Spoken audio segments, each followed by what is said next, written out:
Gentleman yields back.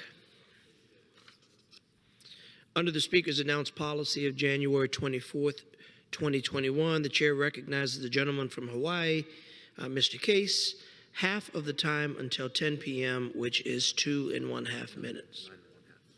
9.5 minutes.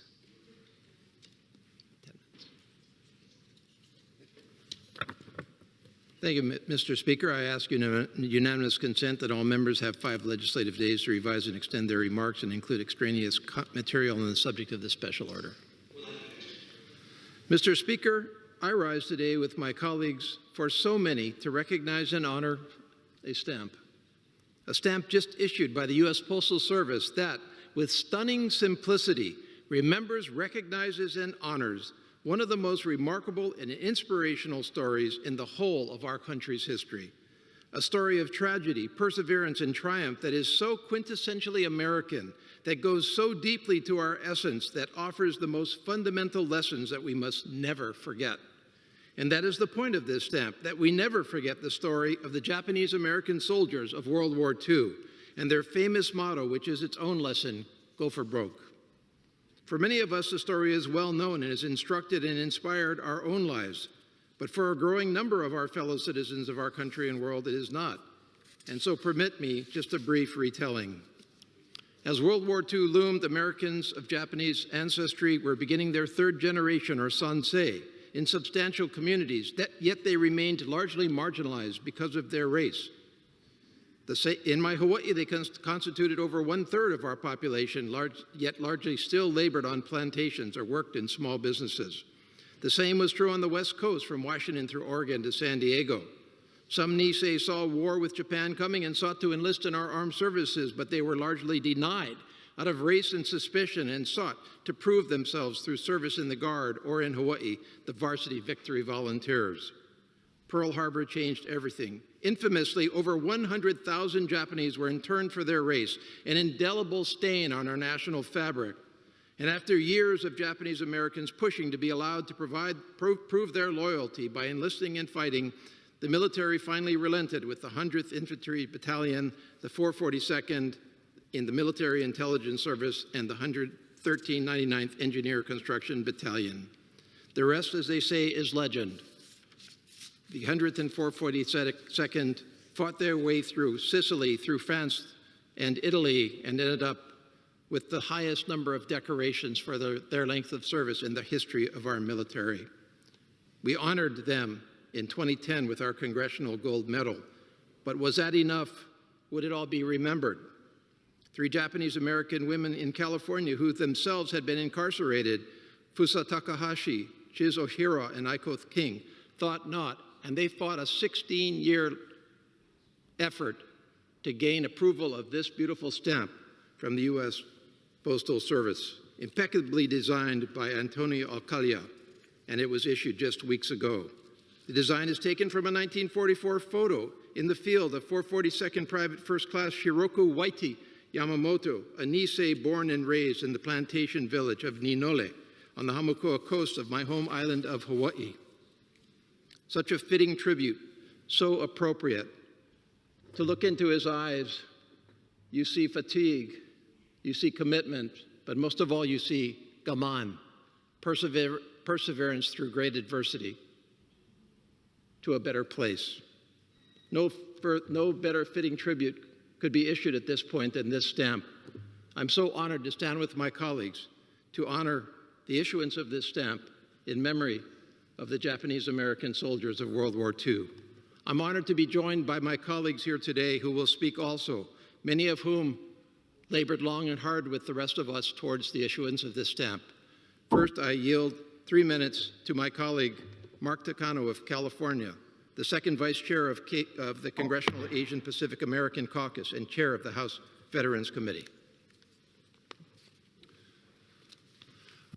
I say mahalo to my colleague, Representative Case, for yielding and for organizing the special order hour to commemorate the release of an historic stamp that honors the bravery and service of the 442nd Regimental Combat Team, the Go for Broke Japanese American soldiers of World War II Forever stamp. I am a proud Japanese American, the son of a mother and father who were young children when Executive Order 9066 was signed by President Franklin Delano Roosevelt, which forced them and the rest of my family out of their homes and into internment camps on American soil. Executive Order 9066 labeled Japanese Americans as enemy aliens. It scapegoated an entire community of Americans and questioned their loyalty. It was misguided. It was based on lies, and it was rooted in racism and fear. During this time, 120,000 Japanese Americans were unjustly imprisoned, mass blamed for atrocities they did not commit. Their rights were trampled, their freedoms were curtailed, and their humanity was ignored. And while our very own government was carrying out the unthinkable against its own people while fighting for the ideals of liberty and freedom abroad, young Japanese American men stepped up to serve under our flag, even when our country did not want them to. Following the attack on Pearl Harbor, Japanese American men of draft age were excluded from military service. They were considered enemy aliens, unfit to serve, unfit to fight for their very own country. Yet, in spite of this, a highly motivated group of Japanese Americans eager to prove their allegiance, eager to prove their patriotism, petitioned the U.S. government for their right to serve. President Roosevelt relented, allowing these men to form the 442nd Regimental Combat Team of the United States Army, a legendary segregated Japanese American fighting unit that was sent to the front lines of World War II, even as their families were in internment camps. Among these men were three of my great uncles, including my great uncle Manso, or Man Takahashi,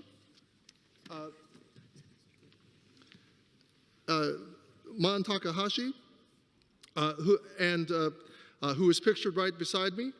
My great-uncle Man gave his life for our country in Italy just a few weeks before D-Day. He was 26 years old.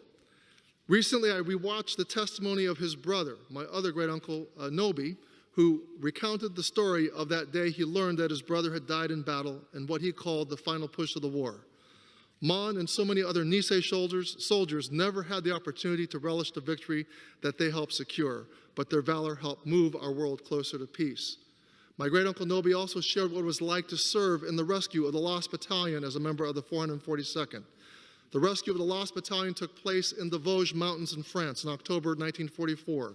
800 men in the 442nd lost their lives in combat to rescue 211 men in the 141st Texas Regiment. He told a story of bloodshed and of carnage that he witnessed there. He described the nauseating, terrible feeling after seeing dead bodies of American and German soldiers and helmets all around him. The Nisei fighters believed in the promise of America.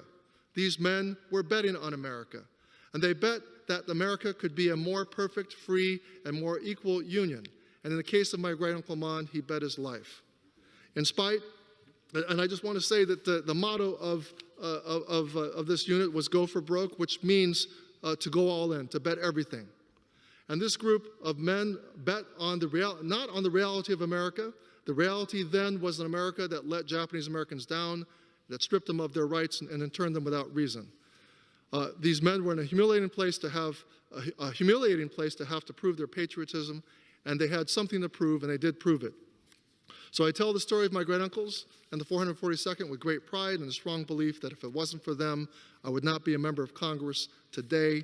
Did they win their bet? I stand as evidence that they did. Thank you, and I yield. Thank you, Mr. Speaker. I yield the balance of my time to Representative Kahele of Hawaii. Hello, Mr. Speaker, and mahalo to my friend, Representative Case, for yielding me his time so that I may speak on the merits of all Japanese Americans who served during World War II, a recognition the United States Postal Service captured with the recent issuance of its 2021 Go for Broke Japanese American Soldiers of World War II commemorative stamp. Go for Broke, the motto of the brave 442nd Regimental Combat Team, which means give it your all, speaks to the spirit of courage, of patriotism and sacrifice, as well as their fight for equality for all people. The 442nd, almost entirely composed of second-generation Japanese Americans, or Nisei, was the most decorated unit for its size and length of service in the history of the United States. 80 years ago, these brave Americans were filled with dreams, aspirations, and hope. only to be faced with harsh discrimination and assaults on their character and loyalty to America. The Gold for Broke Japanese American Soldiers of World War II stamps are forever stamps and symbolize these men and women's undying devotion to their country. The Mahalo, gentleman's out and I of yield time. back.